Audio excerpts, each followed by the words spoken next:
guys, so happy Monday. This video was going to be uploaded a little bit earlier than this, but I actually filmed the whole entire video and I started editing it and I hated how it looked and I just felt like my mood was down and it just wasn't a cute video. So I am back in my bedroom and I am refilming this whole entire video. So today I'm going to be sharing with you my self-tanning routine. So I'm going to be sharing with you a step-by-step tutorial of everything that I do. I made a video like this back in November or December of last year, and since then we have grown my channel a lot. So I have now hit 10,000 subscribers. Guys, I love you so much for this. It is absolutely amazing to see my channel grow. I honestly never thought that I would even hit like this small of a milestone, and I'm so ready to keep working and keep going with you guys supporting me and loving me every step of the way. So I figured with summer coming up that you guys might be interested in a self-tanning routine. I know we're still all stuck in quarantine, but hey, what better time to experiment with your self-tan than right now? The tan that I have on right now, do not judge me for it. This is a very old tan and I wish that I had on like my nice bronze tan while I'm recording this video, but I do not. This tan that I have on is almost absolutely faded and it's just not cute, so like just bear with me. I do have videos that you'll be watching a little bit later in the video, so it basically is going to be me doing a voiceover and me actually showing you how I apply the whole entire tan. So first things first, starting off with what tan I use is this St. Moriz Fast Tanning Mousse. So this can get you tan in 3 hours. It says I would not rinse this off until it's hit about 7 or 8 hours on your skin. I tan in the evenings. You can tan whenever, especially if you get this sort of tan. This can literally get you the darkest color possible in 3 hours. You just have to be very careful with this because if you do touch water, it will obviously mess up and it'll take the tan off in certain areas. And I just use this fast tanning mousse as I would any other tan in the evening. So for my mitt, I don't have my mitt with me, but I use the Loving Tan mitt. I personally don't like Loving Tan products, but I do love their mitt. It's like a nice velvet mitt. Everything I'm talking about will be in the description bar below, so don't worry about that. Moving forward, like I said, I tan in the evening. So once I'm about ready to go to bed, I will hop in the shower and I will shave and exfoliate. So I use this Flake Away. I normally get this from Target. You can get it at Ulta. It is my favorite like body exfoliant that I've ever found. It leaves my skin moisturized, but it also takes off the dead skin where like my skin isn't like super duper dry afterwards. So something I kept getting asked in my last video was, what do I shave before I tan? So I shave my armpits, my legs, and my arms. So yes, I do shave my arms. That is a personal preference. You don't have to. I've been shaving my arms literally for like I think like 4 years now. It's just something that I normally do. I do see that if I do shave my arm first, the tan will go on better on my skin. It won't stick to the hairs on my arm. I will also exfoliate all parts of my body as well. The only thing I don't exfoliate is my face whenever I'm in the shower. Also, a little tip, if you are doing this in the evening, I highly suggest not getting your hair wet or shampooing it or anything while you're doing that, because if it is wet and you're going to bed, it's going to probably leave streaks like down your back or near your face where your hair is still wet and it's getting on that tan. Try just to have like dirty hair that night and do not get it wet whatsoever. So once my shower is over and I have shaved and exfoliated my whole entire body, I am ready to be putting on my tan. I normally wait about 10 to 15 minutes before I do my tan after I get out of the shower, and during that time I do like my moisturizing routine for my tan. So I have 2 different moisturizers for 2 different things for my body. So I have this Saint Tropez moisturizer, which I will put on my hands, my elbows, my knees, and my feet. This is basically like a tan enhancing lotion that you can put on these areas to make the tan not stick to those areas as badly. So if you think about it, your knees and your elbows are more than likely like the most dry spots on your skin, and you do not want this tan to collect on those areas. So that's why you're going to moisturize those areas. So also going along with your face is I normally moisturize my lips before I get going. I just use whatever chapstick that I'm using currently at the moment, and then I will put on my facial moisturizer. So this facial moisturizer is just a regular moisturizer that I use on the daily, and I will go ahead and put that all over my face like I normally would. But the only exception is I stop at my jawline right here. I do not go down on my neck just because I don't really want that moisturizer on my neck. The tan already goes well on my neck and I don't want to have that extra barrier layer of moisturizer there. So to start off, I'm going to be moisturizing my elbows. So as you can see, I'm going to be going in circular motions all over my elbows and straightening out my arm, going all over the elbow, making sure that everything around it is moisturized. Then I will move on to my knees, and I will do the same exact thing that I did with my elbows on my knees.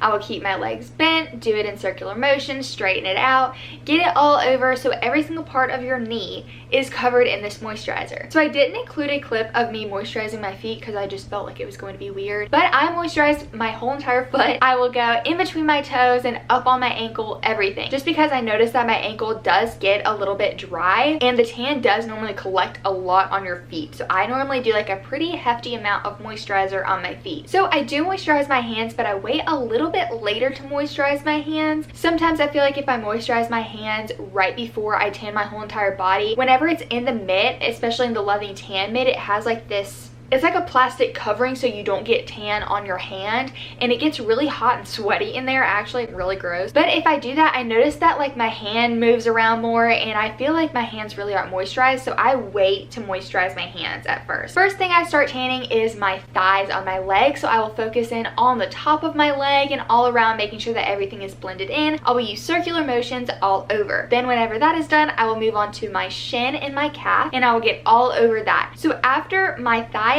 my shin, and my calf is all done, I will move on to my knee just with the leftover product, and I will do the same thing basically that I did with the moisturizer, but with the tan. Normally I use a few pumps on my leg and that is enough, but that's going to depend on you specifically and your body. So some people might use less product and some people might use more product. Use as much product as you think you need, especially if you're first starting out with this. That way you kind of learn as you go. So once I got my whole entire leg done, I will move on to my foot. I will just use a little bitty amount on my foot just because the tan really sticks to my feet really easily. Whenever I have my mitt on and I have a little bit of tan right here, I will do this to my mitt, if that kind of makes sense. This mini dollop is now kind of squished into my mitt. That way it's not just one patch of product going on my foot. It's going to be dispersed throughout. That way you get like more of an even coating, if that kind of makes sense. This is one leg with the tan and one leg without the tan. So this is your guide color if you are new to self-tanning. The guide color helps you see where you're applying the tan, which is really, really awesome, and something that I really adore from this tan is because their guide color is perfect, and the guide color really does show what your actual tan is going to look like after you rinse it off. I didn't want to wear a bikini in this video and kind of like show you exactly what I do, so I'm just going to be going through the motions with my one piece on with no product on my glove, showing you how I tan my torso area. So I normally start off with my belly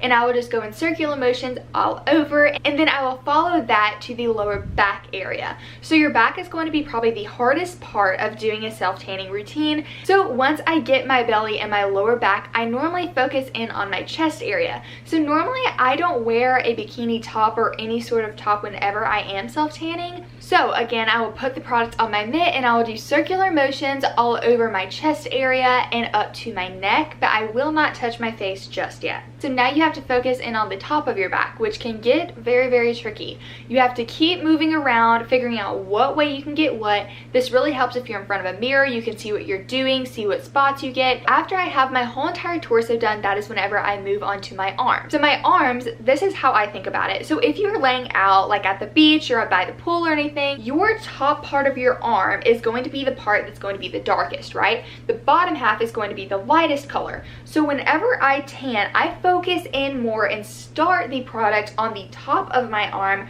rather than the bottom of my arm to make it look a little bit more realistic, if that makes sense. So I will start at the top of my arm and go all the way around. I will get underneath my armpit and all the way under, so I finish like basically half of my arm. Then I will move on to the lower half of my arm and my elbow, doing the same exact thing basically that I was doing on my legs, but just on my arms. So once one arm is done, obviously you're going to be going to the next arm and do the same exact thing. So now the only things that you have left to tan is your face and your hands. So normally I do my face first. I'll put a little bitty dollop on my mitt and again do the same thing I did with my feet. Once the product is on my mitt, I will kind of scrunch it together, and I use just a little bit of product for my face. I do use this on my face. They sell different products for your face, different lotions, everything like that. Your moisturizer is already putting a barrier over your skin, so it really shouldn't irritate your skin. So once I get on my face, I will start on my cheeks and I will get all over my chin area, my forehead. Sincerely apologize that all these videos I'm showing you of me moisturizing my face is not in focus. I don't know why my camera wasn't focusing in on my face. I don't even know what it was focusing in on. But I will also get over my ear and back behind my ear. So so if I'm wearing my hair up like this, if someone looks at me from behind, I want someone like to know that like I don't self-tan, if that kind of makes sense. I will also pull my hair back and put the tan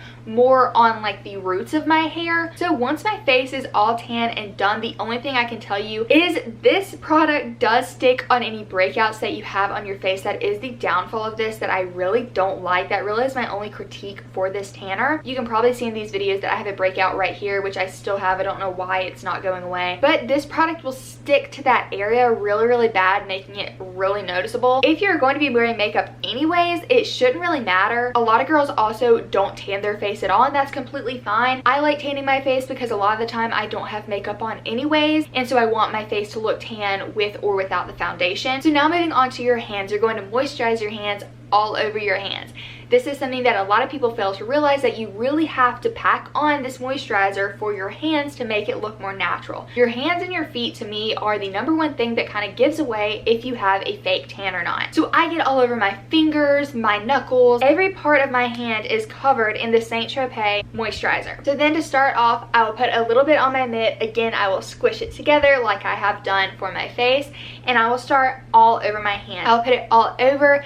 I will go over my hands whenever it's in like a claw formation. I will go on the sides of my hands, over my knuckles, over the flat parts of your finger right here. So once your tan is all done, you cannot touch water. Do not wash your hands. Do not do anything. Make sure you do anything water related before you tan, because if you touch water, it's going to ruin your tan. That is why I normally tan in the evenings anyways, because whenever I tan, I normally dry for about 5 to 10 minutes, put on some long pajama pants and a t-shirt, and I will hop in bed. And then whenever I wake up in the morning, I am completely tan and I'm ready to rinse it off. So whenever I wake up the next morning, I head to the shower and immediately rinse off my tan. So earlier I showed you the At the Beach lotion with my Saint Tropez lotion, and that is what I use to moisturize my skin after I got out of the shower. So that is key to keeping your tan for a long time, making it fade evenly if you are constantly moisturizing your skin. And that is normally it for my tanning routine. But something that I kept getting asked is, how often do I tan? So I normally tan about 3 to 4 times a week. That might seem a little extreme to people, but that is just my personal preference. I like to be dark normally at all times. It's very odd for me to not have my tan on like today. I just like to have that constant tan, but it honestly is up to you. Whatever you want to do, that is whenever you need to experience how long this is going to stay on your skin personally, how often you want to do everything. Whenever you are planning on reapplying the tan, be sure to exfoliate your skin before you do it. That is so important to keep the tan looking brand new and really nice, is if you exfoliate in between. And guys, that is my tanning routine. I hope you enjoyed this video. If you have any questions or I didn't really describe anything that well, please let me know in the comments down below and I will try to explain it the best that I can. If you enjoyed this video, be sure to give it a big thumbs up, and if you want to join the family, click that subscribe button also. Thank you guys again for 10K. I love you guys so much, and I'll be seeing you in my next video. Bye! 'Cause you know that I'm